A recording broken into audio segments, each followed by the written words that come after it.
A couple of weeks ago, IONNA held its first official Media Day event at its Durham, North Carolina headquarters, and I was one of the journalists that attended.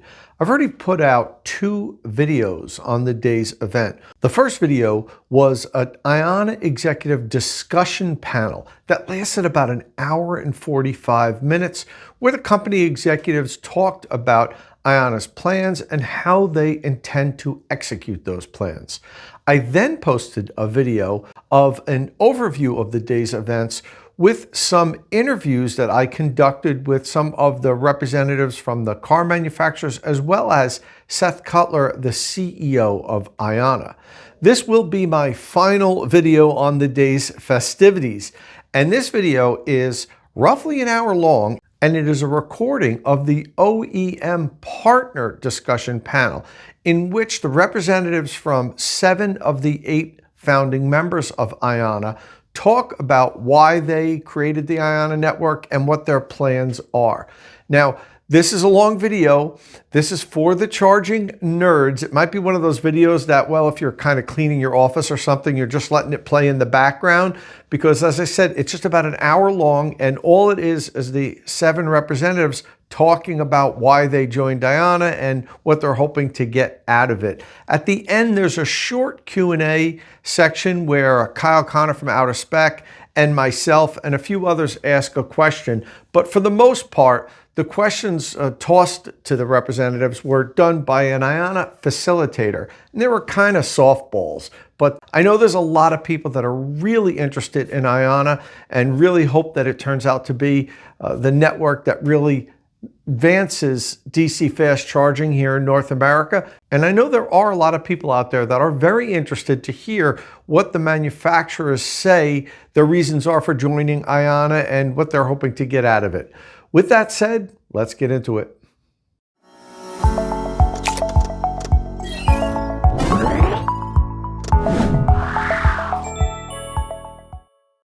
Good afternoon, everybody.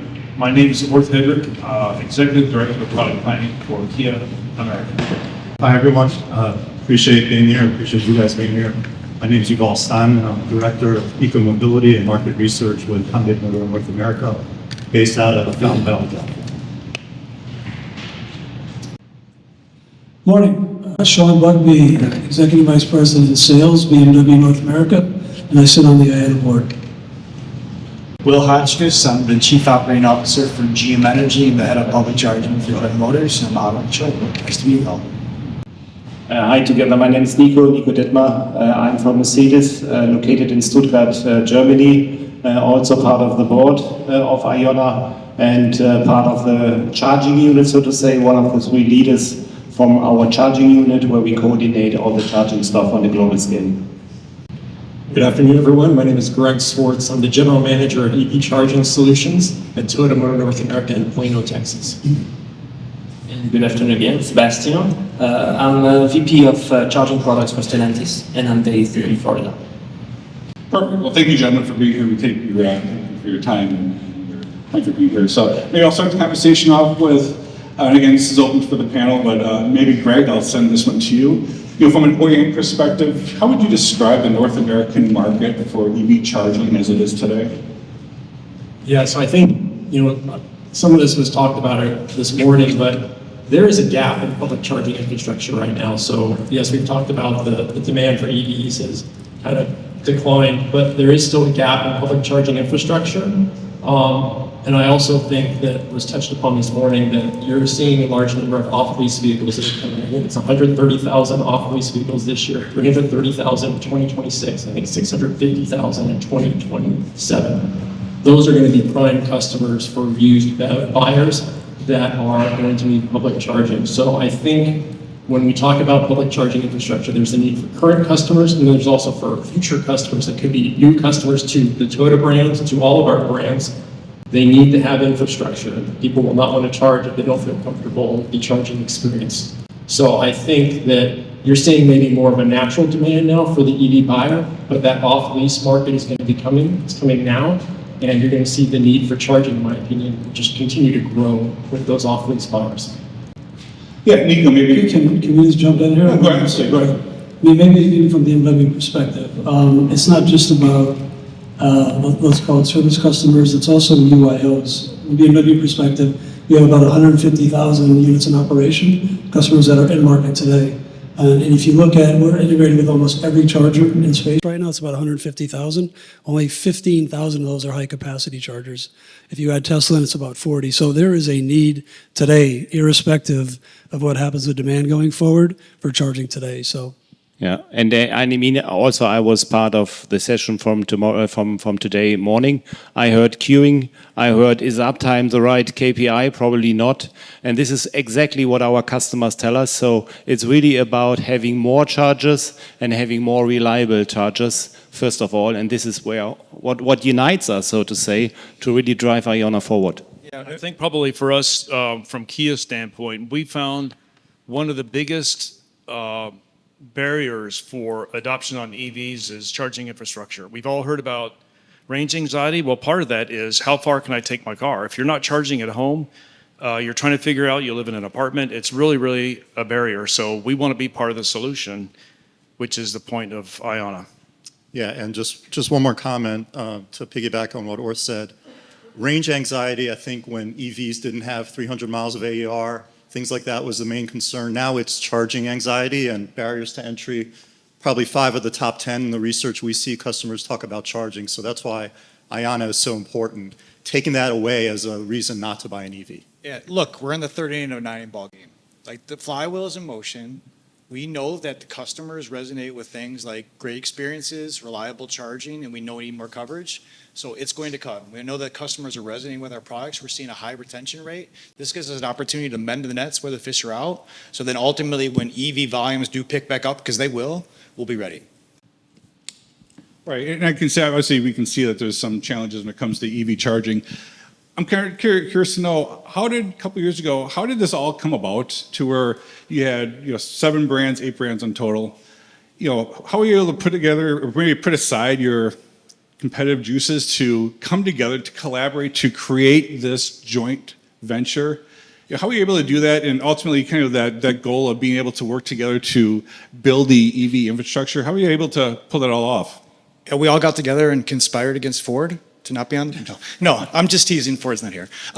It's an industry issue, right? So we understand that there's going to be other ways to differentiate for our customers through product features, through great products, but solving the EV charging issue is an industry challenge. If we do this divided, it'll take way longer, it'll be way more expensive, and our customers will lose.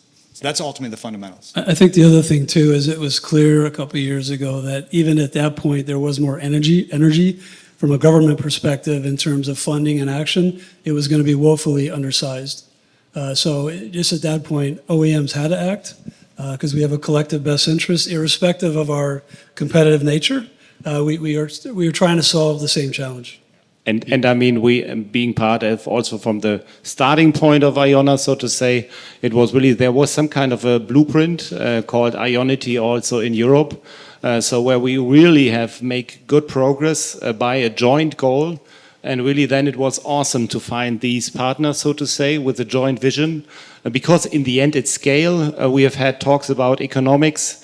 So you need scale. So really, what is better than having the joint vision and then really join forces on these kind of infrastructure? Of course, we will compete on cars. Of course, we will compete on how to implement the charging. But when it comes to charging station, we are very, very much aligned.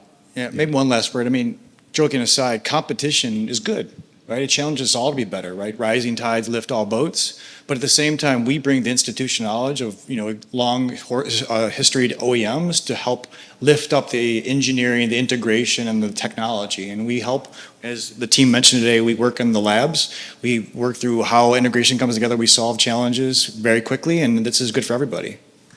I think that's the key thing. We all want the same long-term goal, but we all have a unique perspective. And we all know our customers, but we all see different things. So working together, it's going to help everybody collectively.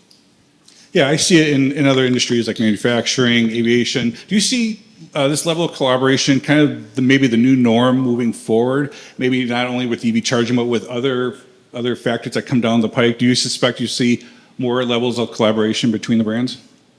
I actually do. So we're talking a lot about public charging today, but home charging is also a huge barrier. So anybody who's had a charger installed, or we're doing things like bidirectional charging in ESS, have you ever had that's installed? It's a major construction program. There's AHJs, then different inspectors that have different ideas of how this product. We need to solve that challenge together, right? So there's other opportunities. And there are other examples. I mean, even if it's a charging service, if it's aggregation of CPOs, even if it's plug and charge service, energy services. So there are a lot of examples, so to say, where in different setups we jointly try to solve issues to really boost EV adoption.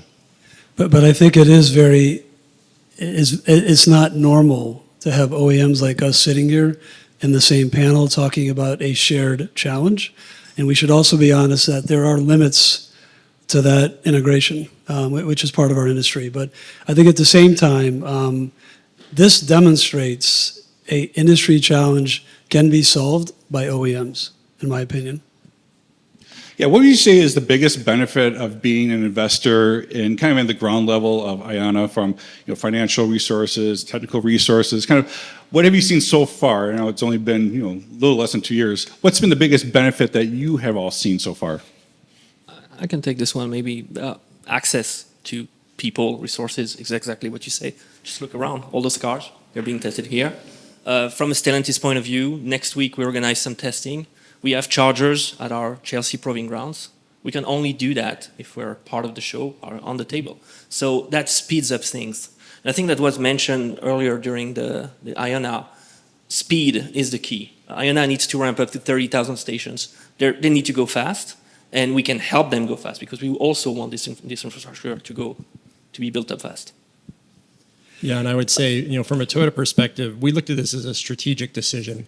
Everyone on this panel has seen and experienced the problems with public charging. Those of you that drive EVs have the same thing. So it was really, how can we contribute to building out the growth of the industry by building out that infrastructure? It's kind of like, I was talking about this with Lindsay, that we had the interstate highway system. We need an interstate charging network, right? And I'm not talking just a Tesla network. I'm talking an interstate network of chargers that are reliable and have high quality. So we look at it as a way to help influence the future direction of the charging industry, and as a way for our customers to have confidence so they'll buy the vehicles. And then we look at this in terms of the testing component. That interoperability testing is critical, because as we come out with new vehicles, features like plug and charge, higher functioning batteries, we want to have that quality capability to test before those vehicles come to market. And you're sitting in this lab right now, we have that with IONNA. So we feel like being a valued partner with them really is going to make this successful. Sure. Yeah, for Hyundai, I think speed, which has been mentioned, the level of communication. Seth and his team talked about IONNA speed this morning, which is really true. I mean, we meet with his team weekly on different matters, so being able to get instant feedback and work out through any kinks and issues is a huge benefit. And I think probably one of the other points is it's all about the customer experience. And that's the number one point of having an integrated system, that it's plug and charge, it's seamless. It works with our apps. Everything's been, before we go to market, it all works. And I think that's one of the biggest things for us. Yeah, you hit the nail on this. Go ahead. Yeah. And if we look at it from a sales perspective, all of us, what are we here for? We sell cars. And at the end of the day, back to the whole infrastructure piece, that is woefully undersized. So for us, being able to steer that from the starting point in terms of where the chargers go collectively with other partners, but also our dealer networks. All of us have a dealer network that is asking, what are we going to do about charging? How are we going to do it? How are we going to address the undersized infrastructure? So I think it's really exciting from a dealer perspective, as now we get critical mass and the team really shows us a plan that will scale quickly. I think it's really exciting to kind of connect demand with our dealers to our customers. 100% agree. And I love the point on the customer, because that's the most important. And I really applaud IONNA for putting the customer at the center of everything. That's what's going to differentiate. And we have the opportunity to hear from our customers, our partners, whether it's dealers or other vendors out there. But really, if we keep the center of the customer as our compass, there's no reason why we won't be successful. Yeah, I mean, listening to you all right now and talking to some of you earlier, I can really see the passion that you guys have for this effort that you guys have put together. What makes you most proud of your collective efforts to where you are today, right now, with IONNA? I mean, personally, again, it was said this morning, 22 months as a company, and credit to the management team at IONNA to go from, one station and then, going to be 1,000 bays this year. I mean, that's kind of incredible when you think about it, and the scaling factor that's going to come. So to me, that's what I'm most proud of. And seeing really the team, I mean, currently behind, but really seeing the team, how motivated each of one. I mean, hearing the gong this morning, it's really the power of the people driving this topic. The IONNA speed is not only a word, it's really reality. I spent some days here really seeing this is awesome. It really gives me a lot of confidence. And I mean, Ola Kalinius, our CEO, puts one times, okay, this is really from PowerPoint to ChargePoint. And I like it pretty much because it's not anymore PowerPoint, it's ChargePoint. I think the other thing too is when we started IONNA, we had a very long discussion fundamentally about what we want to do. Certainly we want to make money, and that is certainly the goal, but also having a base customer experience that is second to none. And we have not wavered from that. And what I'm proud of, we had the board meeting yesterday, the team showed us first charge success right around 85%. And given the fact that we don't have a high penetration of plug and charge yet, I think that's an extremely important metric and a metric that we should be very proud of. So I think the quality aspect of it, NPS and first charge success, check. What do you say to those people that might be a little skeptical about EV driving in general, that they see this, they see IONNA, it makes sense on paper, like, yeah, I get how this all is looking, but how do you convince them to make the leap and leave gas behind and jump into EV vehicles? What's your strategies to convince that audience to make that leap? Yeah, the expression "don't knock it till you try it" comes to mind, because we had this issue even at our own headquarters. We actually started getting our executives to drive EVs from competitors. Not only did they see that these were good vehicles, but they were fun to drive, and then we had them go through the charging experience. So live a life in the day of an EV driver, try the vehicle, understand what the customer needs are, and not only are fun vehicles to drive, but when you combine a positive charging experience, which IONNA is going to be offering, and then the ability for people to charge at home, you start to convert people. It's like any adoption cycle. We've gone kind of early adopter. We're kind of maybe going into early majority, and I think as people realize that it's driving another vehicle, it's just a different powertrain, and there's a different lifestyle, and there's a lot of benefits to that. People like going to be able to get a good parking spot when they go out and charge in public. If they're going to the grocery store and there's a spot available for them. They like that the car is quiet. And really some of the best advocates for us have been our team members at Toyota as we started offering our vehicles on lease. And you see that excitement around that. That's what really drives people. So you have to try it. You can't be a naysayer. You have to be supportive and try the vehicles, and I think you'll be very pleasantly surprised. And I think another good point, in addition to all of that, is really organic growth, word of mouth. What we find from most of our consumers, Kia owners that go from a gas to an electric car, they become advocates, and they tell their neighbors and their friends. And on our research, we see about 60% of new car purchasers are very interested in an EV. They don't know much about it, but they're interested.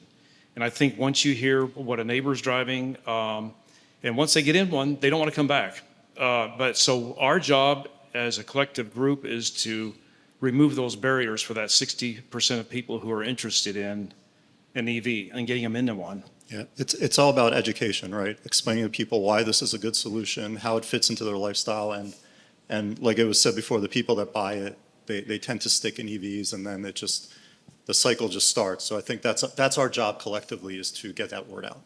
And to be even more specific, don't just try the EV, try it on a road trip. You got those big batteries, 250, 300 miles for the big ones. You want to experience the road trip. I was discussing with Kyle before, I say, it's like swimming in the deep end. Mm-hmm. And I was joking because I took a Thanksgiving trip of 1,600 miles with my wife, 2 kids, 2 dogs in the Wagoneer S.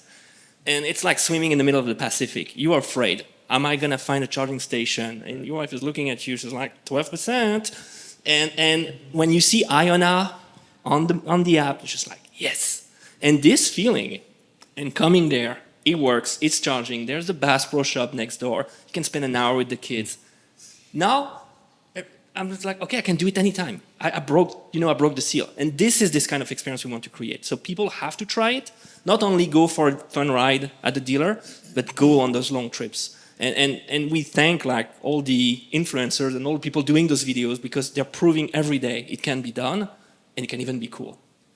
I'm going to come back to the dealer network because I think from a BMW perspective, we have spent a lot of time, even before our first generation of EVs came out, in terms of getting our dealers ready for EV readiness. What does that mean? We do mystery shopping, we do a lot of state of charge activities, because when that customer comes in the showroom and they're a nice customer and they're looking at an EV potentially, if the client advisor is not comfortable answering questions, they're going to walk around the EV and they're going to take them to a PHEV or they're going to take them to an ICE. So we have spent the last year and a half getting our network ready to make sure when we now bring out the Neue Klasse and the amount of interoperability and the amount of UI, UX is really, I mean, it can be overwhelming, but if it's understood and explained correctly, we believe it's a game changer. So again, it's really that connecting the customer to the dealer, but making sure they understand how the technology works. Yeah, and the EV driving experiences unlocks functionality that an ICE can't do. Things like bidirectional charging, eventually creating distributed networks of energy as it becomes V2G, where you can actually save money, make money, and have backup reliability. It's an extraordinary unlock. Things like public charging infrastructure, it will come. With great partners like IONNA, delivering wonderful experiences, we'll have the customer covered in the public. But if a customer charges at home, they're going to have functionality they just can't get with a nice vehicle. Yeah, And perhaps last but not least, I mean, the product portfolio. It's raising. So some years back, it was only a few options. Now, really, I mean, see alone here in the building, the options and also the more affordable options are coming. So definitely, this will also kick the adoption of electric vehicles. right. And I guess I'd assume that since you all came together 2 years ago, there have been some new technological developments as a result of this group and this company. Maybe you might highlight one or two of those, the ones a little bit more noteworthy? I definitely think that the industry is now rallying around plug and charge. I think it's taking time. I think IONNA is ahead of the curve. If you compare against other CSOs, like we want to solve customer pain points, plug and charge is going to be a huge unlock. So I think that's one being led by IONNA. I think again, faster charging speeds, the fact these are all 400 kilowatt, powered stations, that's a huge unlock, less time waiting. So I think this is all, again, us rallying together to drive the industry. Well, oh, sorry, Sean, we talk about the owner experience, so maybe this isn't a technological breakthrough, but making the charging experience better. It's not just 4 stalls in the back of a parking lot. It's the amenities, it's being close to other things, it's the canopy. So I don't know if that's like a huge innovation, but it seems very simple, but nobody else was doing it. So credit to IONNA for pulling that off. My point isn't more of an innovation, but it is more around changing gears. And let's think of the whole standard with NACS versus CCS. When we first started talking about IONNA, we were talking only CCS. And then we started talking and understanding now most of us, I think all of us, are going to NACS from a plug perspective. So now we have to kind of forecast our locations, our stalls, our plugs, but then have a understanding of what we need from a NACS versus a CCS. Now, I know there's plugs and adapters, but again, it's about kind of changing midstream to a changing landscape. And I think the team did a great job on that. And the routing experience. You go in your car, you click, tells you where to go. All of this is even better if your car charges faster, you have shorter stops and everything. But at the end of the day, I mean, you're going to stop 25 minutes. You drove 3 hours, same story, my wife and kids in the car. You're going to stop 25 minutes. What are you going to do, So you want those amenities, you want those canopies, you want to be able to do something. And this is, I love how you said it. It seems easy, but nobody did it before. And I think that's the secret sauce of IONNA. And I mean, charging speed and so on, perhaps reservation function is an obvious one, but really the reliability, the interoperability tests at our facilities jointly with IONNA, data exchange and so on. So this is really what pushes first-time access rate. So this is really more the background, but probably at least same and equal important as the technology step on charging speed or whatever. Right. Maybe looking into your crystal ball 5-10 years from now, what does IONNA look like? And, maybe what does the landscape for EV charging look like? I can't speak for Ion. I just know they're going to do 30,000 very quickly. So we're all behind you. And we're all going to make much money. We're all like, they would be awesome because, I mean, anybody who took a trip in an EV, especially during like those travel dates, there's not enough chargers. And the story is, you still take a little chance when you charge. Like cars are not like 600 miles of range, so you're gonna time it right. Okay, do I come with 10%, 15%? You start to know, if you go to a place where either there's no charger, happened to me last time. There was like on every Apple, Google Maps, everywhere, there was a charger, it was not there. I had to drive another 10, 15 miles. You see, you play a little bit with fire, you know? So you want this peace of mind. And I think what we need all collectively to give to the customers, the peace of mind that if tomorrow you want to drive to New York, you can do it, and you're going to find those stations along the way. It's going to work fine. It's going to be a short stop or whatever. If you want to stay an hour because it's cool there, you can. And this is the true story of like the Americana travel of IONNA. And to me, this is the North Star. Whether you plug it and it charges automatically or you tap your card or anything, that's nice, that's awesome. But North Star is like being able to take your EV and go trans-America. Right. I see 10 years, IONNA being the benchmark for the industry. Other CPOs will be looking to see how can we replicate the driver-centric experience and the high quality and the fantastic operations. And I think that's what I see. Yeah, I think You got that, Seth?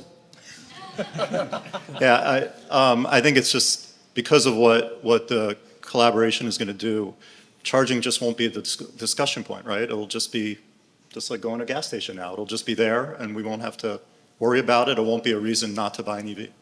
I think the thing we need to understand is that there are, Seth gave this a stat in the board meeting yesterday, there's 6.5 million electric cars in operation right now.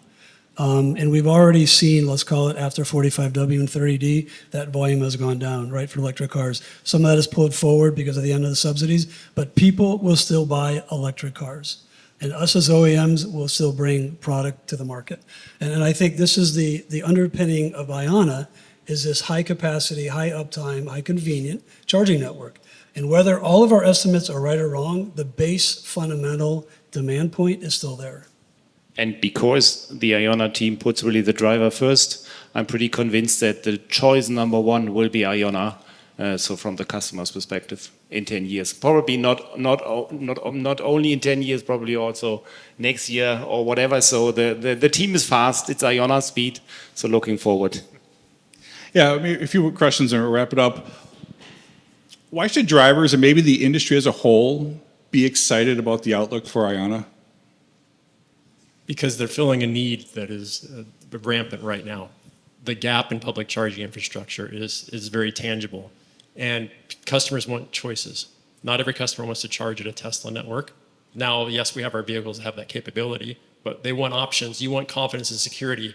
I have 2 teenage daughters. I want to have the confidence that I can send my daughters out with their battery electric vehicle to charge wherever they need to and just tell them, go to an IONNA station, you can charge there, you'll be safe, you'll be secure, it will work, and you can move ahead. And I think you've all said it well, it will be an afterthought. In 10 years from now, my preference would be IONNA is the #1 charging network in America. Hopefully as OEMs, there will be praise for we came together and helped fund this, but we were partners with IONNA in this effort and we're setting the benchmark standard. And it really won't be something we're talking about. It would be more the afterthought or more the discussion of why aren't the other networks doing what IONNA is doing? That's what I'd like to see. So 50,000 Seth by 2035. Yeah, to me, it reminds me of this BlackBerry to Apple moment. It's the same device, sort of like, but someone did it so much better that it changed the game. Right. And this is IONNA. Right. If you had to describe IONNA in one word, what would that be? And maybe give a little brief description of why you chose that word. I think for me it would be trust. It's consistent, it's high quality, it's a great experience, there's amenities. And when you see the logo or the sign, you know what you're expecting and it's going to be a great experience. Revolutionary. They've changed the game. Mm-hmm. I'll repeat trust. Fully agree with that. I would just say customer, because I think fundamentally they're listening to what the customer wants and doing it. Right. Yeah, I agree, customer. You keep the customer at the center of everything you do, you got to figure it out. Would agree with customer. Already said. Perfect. Or is there any lasting message you want to leave with the folks here in the room about IONNA and maybe, the efforts that the group, the seven of you have put together? I just want to thank you guys for coming out, to be honest, because I think there's so much negativism about EV in general. And normally when I'm talking to press and I'm talking to industry folks, all they're asking me about is how many fewer cars we're going to sell. And to me, it's a bit refreshing because we're talking about the future. We're talking about how the cars interact with the home, or two-way charging. We're talking about the interoperability with e-routing, and that is really the future. And I think drivetrain is an accelerator for that, whether you pick electric, combustion, or PHEV. And I just wanted to thank you guys for coming because I think it's important. Yeah, I'd echo the thanks. Like what this team is doing is not trivial. Like these are major construction programs. Anybody who's tried to get an interconnection permit will understand that it's not hard or not easy. But having seen other networks come together and the speed to get that flywheel in motion, this team is doing it faster. So when you start talking about 30,000 stalls being an unreachable goal, I'm not really that concerned. They'll get it done. Okay, well, thank you for your time today, and I'll open it up to questions. If anyone has questions, I'll pass the microphone around. I have a question about how you guys envision IONNA in the future when many of you are working on autonomous vehicles.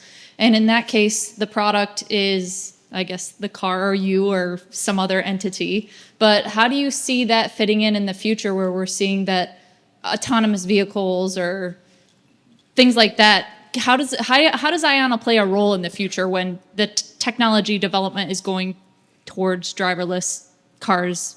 The angle I'll play, and I mentioned before, is the way that power is created and distributed in this country is going to change, right? We're moving from a centralized power generation, I'll call it model, to decentralized.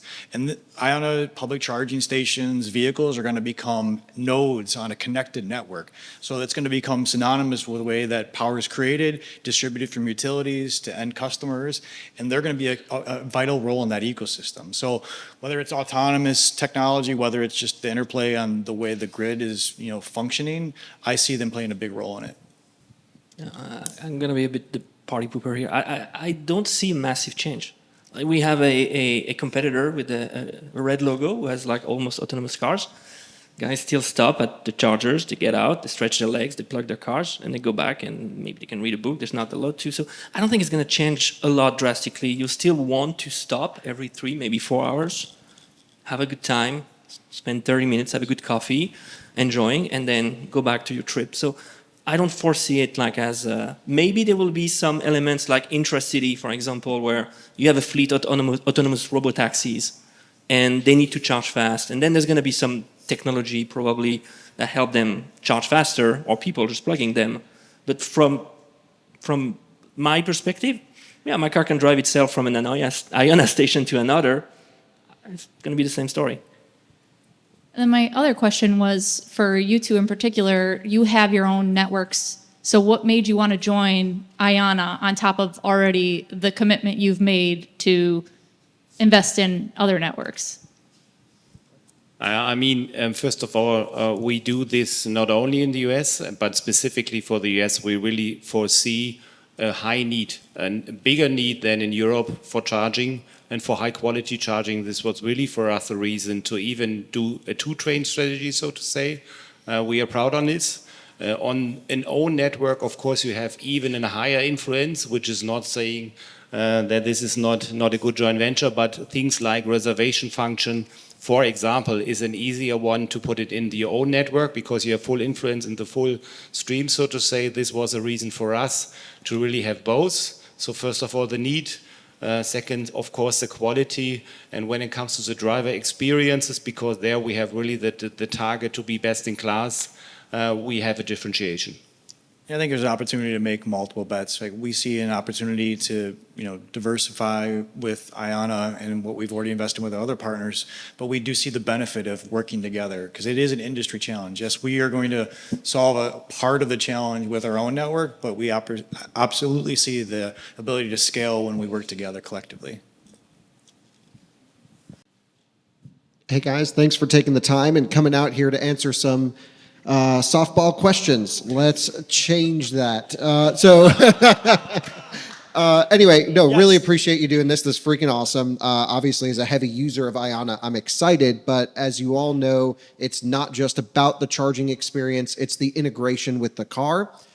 Because you are all equal or partners of IONNA, let's say BMW comes out with a feature first in iX3. They can support specialized pricing through plug and charge. Is everyone going to wait for everyone else to catch up, or is it really, speed of innovation? Because as much as I'm fans and love all of your car companies, you are big, slow-moving companies. And so, right now feature set is pretty parity. When will we see the differentiation? You have already one example where you see we do not wait, and this is plug and charge. So there were 2 and now more partners who were a bit quicker. And of course, this was a challenge, okay, and probably also a question mark for all of us. Okay, what are we now doing? Do we wait? And the clear direction was not. It's not about waiting. It's about pushing technology and plug and charge, and the different speed of implementation. Everyone is on the way to implement it. Is one of the examples. Right. I mentioned before, like competition is good, right? I sure as heck don't want them to be to market with a feature that I think is differentiating before me. But if they do, then that means I'm going to move that much faster and beat them next time. Well, and plug and charge, we talked about customer, and that's a great example. If it's a better customer experience, one of us have it, why wait? And that's what the speed with IONNA and the communication really helps to get those features launched. And Seth, once a month at the board meetings, gives us a report card. And he puts all our names up there, and it's 2 of 8, 3 of 8, 1 of 8, 0 of 8. No one wants to be the last one. So shame is a great motivator. it's exactly it. I think the competition really does kind of eke us all along at the same speed. So it's helpful. Keep going, Seth. The one thing I would say also is that we each own our own cockpit, right? So the interoperability and what a customer, how they go back and forth, whether it's on the app or on the head unit, that is something that each of us own in terms of how we want to either enhance or not enhance that customer experience. Yeah, my follow-up actually is on that same topic, which is in the HMI with e-route planning, something we cover a ton all the time. Is there ever going to be an incentive to drive the customer to either your own stations, whether it's GM Energy or Mercedes or IONNA, and who gets the kickback? How do you choose? Is there an agreement in place to say, hey, we're not going to screw up a customer's route plan just to get them to our station? That makes a great point, but again, the quality, the reliability is the differentiator. Quite frankly, if my network has got a poor reliability number or the uptime isn't there, then I'm going to send the customer to where they're going to have the best charging experience. That's, again, competition, tides lift all boats. I'll give you a vague answer back. Each of us as investing partners would expect some sort of financial benefit from an end consumer perspective as it relates to how we, attract our customers to IONNA. So I think we are in the process of determining to what degree each of, from an OEM perspective, how we want to pass it along to the customer. But there will be a benefit, let's call it like that.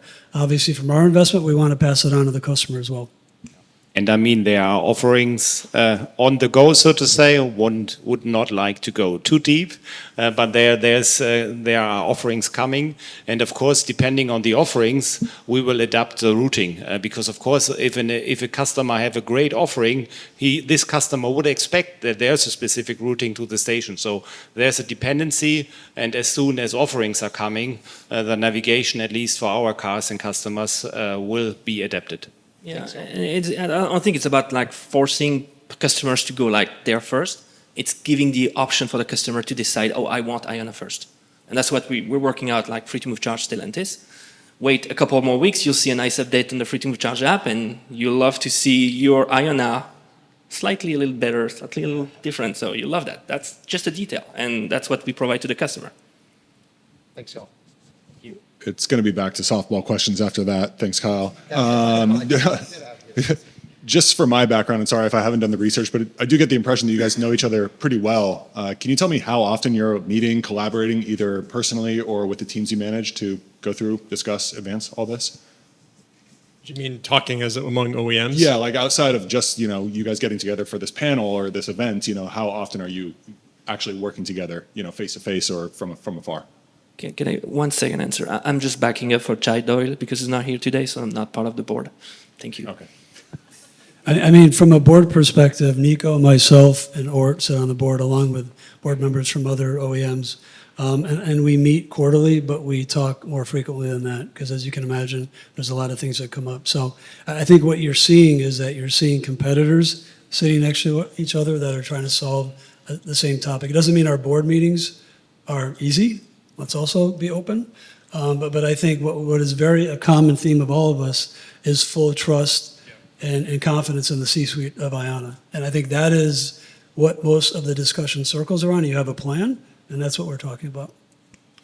So relating to that, and also the questions that were addressed to the OEMs that have their own charging networks, how do you see IONNA as maybe something of a consultant or maybe a source to outsource some of this development to take that work off your own plate? Your collaborative efforts come together in a certain way to inform IONNA, but maybe then IONNA is taking the lead in answering some of these questions and solving these problems for you. Yeah, I mean, we're still learning in this space, right? We are finding new issues to overcome, whether it's within the IONNA network and our integrations or with the other, CSOs or even with our own network. So I think taking those lessons learned, sharing that back with IONNA and vice versa, just helps us be all that much better. Driving up things like reliability, first-time charge success, all that. So I think that feedback loop is part of the benefit of this. And I think we have our individual teams within our company that's working with IONNA on a daily basis on many of the features or experiences that we want our customers to have on a daily basis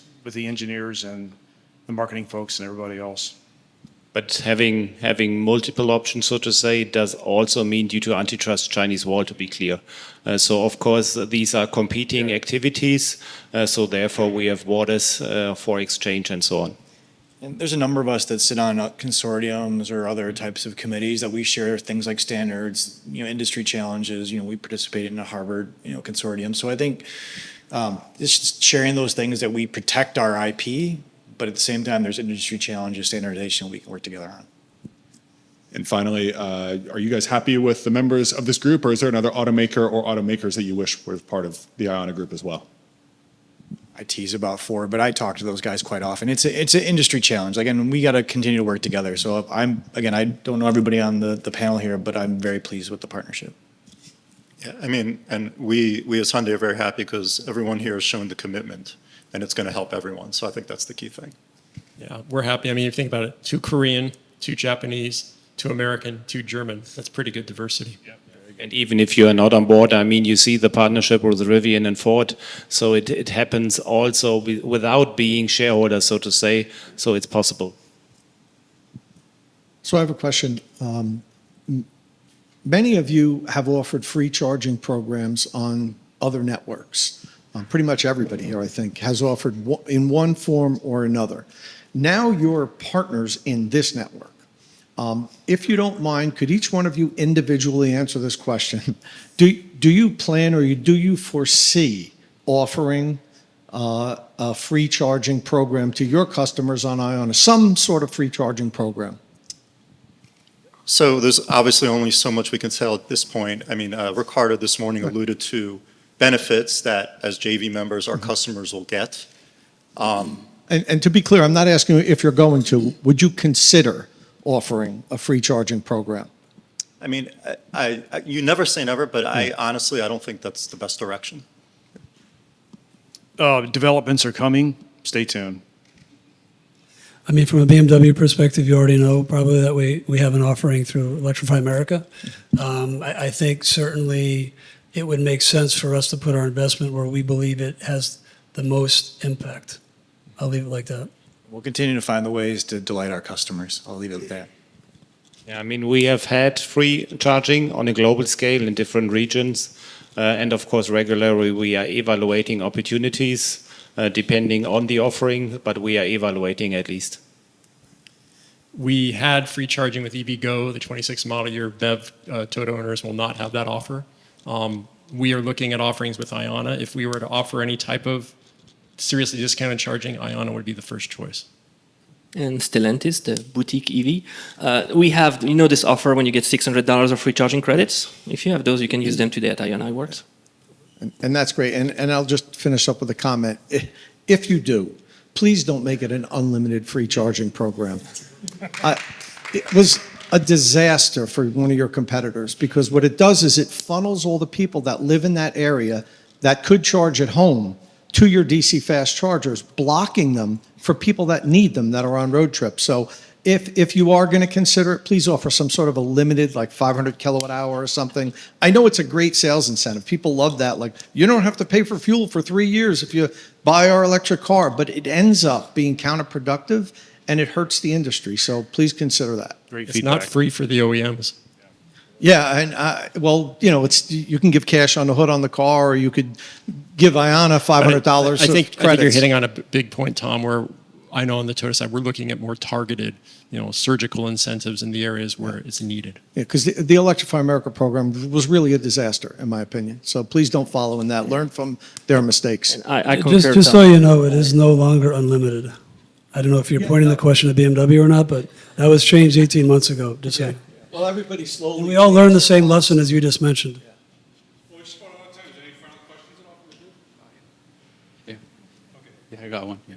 Well, I was going to say, first of all, maybe you should continue offering it for free on the other network to benefit this one. But that's the banana peel thrower in me. If you've ever played Mario Kart, you get it. But yeah, so the question I have is, well, first, correct my premise if I'm wrong, but it looks like the leading network I had saw in Q3 last year, they who shall not be named maybe, had said that they'll spend about $500 million this year to put 10,000 dispensers up this year, which they did.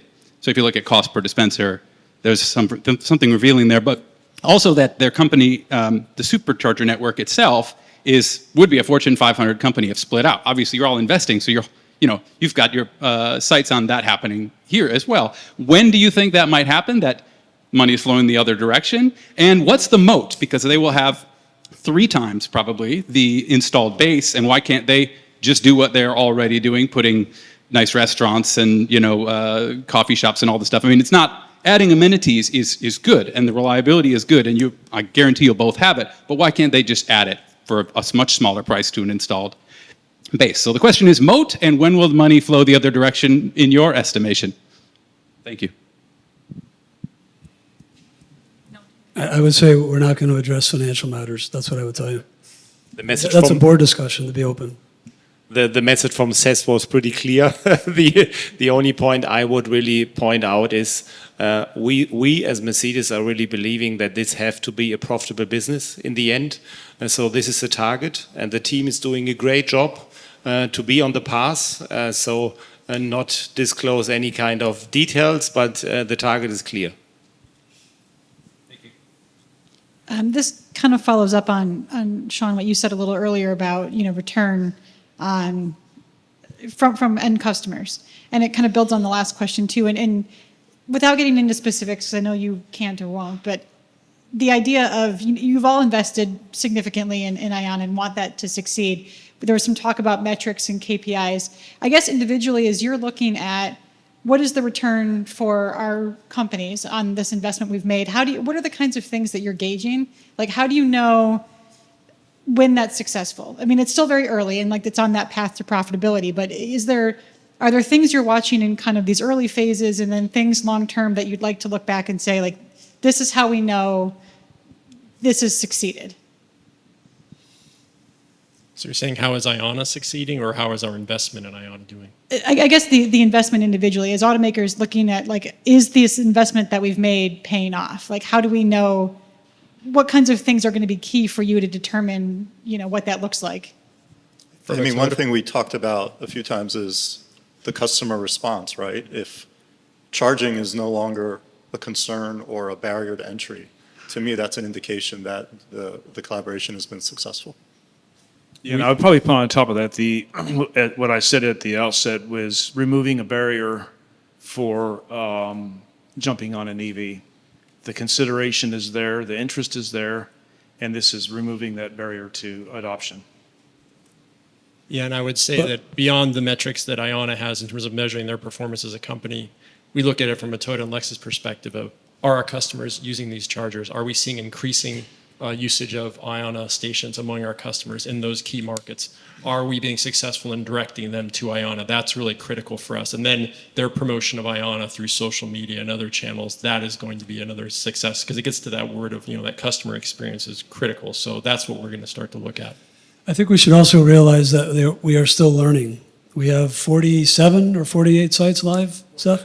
Okay, so, and we have a pretty, I would say, a pretty aggressive rollout. And obviously, what we're looking at that is obviously NPS, first charge success. We're looking at throughput, and obviously, you can do the rest of the math. So that's what makes up the business case. So I think that, I think we have a very solid plan, but we're learning in real time. And that's obviously why we're collaborating so closely.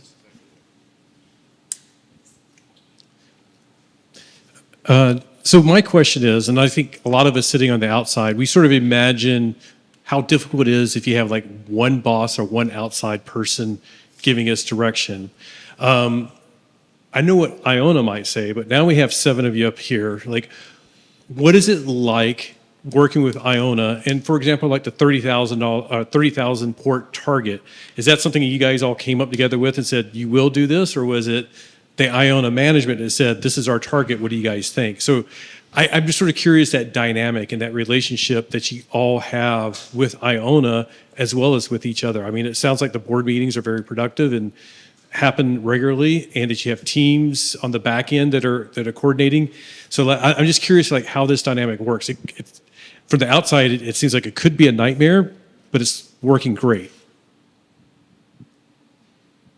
Well, I mean, it's a collaborative effort. I mean, we go back and forth. Seth's got a great relationship with the board, and he challenges us. You know, if we have an idea that doesn't make sense based on what they're seeing, then we have a dialogue over it, and it's a discussion, and it's iterative.